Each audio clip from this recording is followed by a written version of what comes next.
Well, thanks so much for ending your week with us. We're going to start this hour with that breaking news. The bodies of 3 American service members who died during a surprise attack overseas nearly 1 week ago are now back on U.S. soil. President Biden and First Lady Jill Biden met privately with the families before paying their respects during the dignified transfer earlier today at Dover Air Force Base in Delaware. The 3 sergeants were all from Georgia. They are 46-year-old William Rivers, 24-year-old Kennedy Sanders, and 23-year-old Brianna Moffitt. Sanders and Moffitt were promoted from specialists after they died. All 3 were killed Sunday when a drone strike hit their base in Jordan. Dozens of their fellow service members were hurt, and the president says Iranian-backed militant groups are responsible and has vowed to retaliate.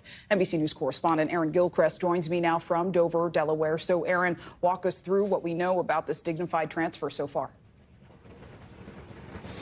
Well, Zinkley, it was a simple, solemn, beautiful movement that we saw here, experienced today for these 3 soldiers that really was designed as a way to pay tribute to them, to honor the sacrifice that they made. We saw, obviously, President Biden and the First Lady joined by several other dignitaries on the tarmac here at Dover Air Force Base to receive these bodies as they were coming in from the aircraft here. We saw the president and some of the dignitaries walk to the end of the entrance of the aircraft, and then one by one, these transfer cases were taken off the plane slowly by a carry team. You see in the video here, these are all Army soldiers dressed in their battle dress uniforms, wearing white gloves. They transferred the cases to a waiting van, and then that van very slowly drove off to take these bodies to the mortuary affairs building here on the base. And this was really, we know the families were watching off to the side here, out of view of the cameras.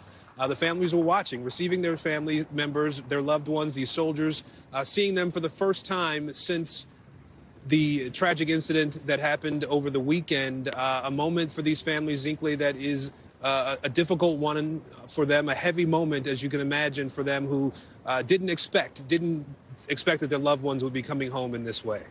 Yeah, Aaron, certainly heavy, certainly somber, and they were all so young. Do we know where the remains of the fallen service members will be taken?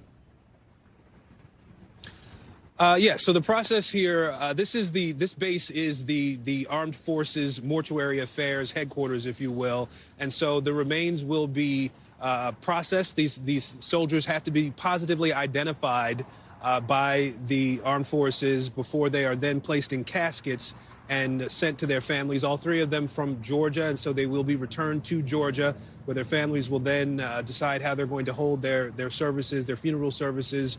And they will all be buried with military honors, which is another sort of ritual for military families that is a difficult one. And these all now are Gold Star families, Zinkley, because these soldiers died overseas in the middle of operations. Yeah, Aaron, and as I mentioned earlier, in response to this attack, the president and his cabinet are working on a retaliatory response. What new details are we learning about when we could see that happen and what the plan might be? Well, Zinkley, the Defense Department isn't telegraphing exactly when we might see a response, although we know that there will be one. There will be a likely military response in the form of some sort of a strike.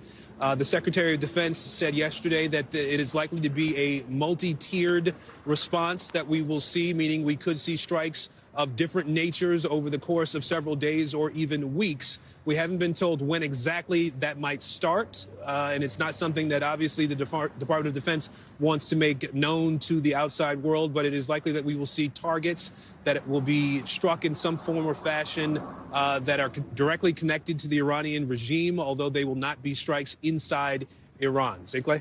Aaron Gilchrist for us. Thanks so much.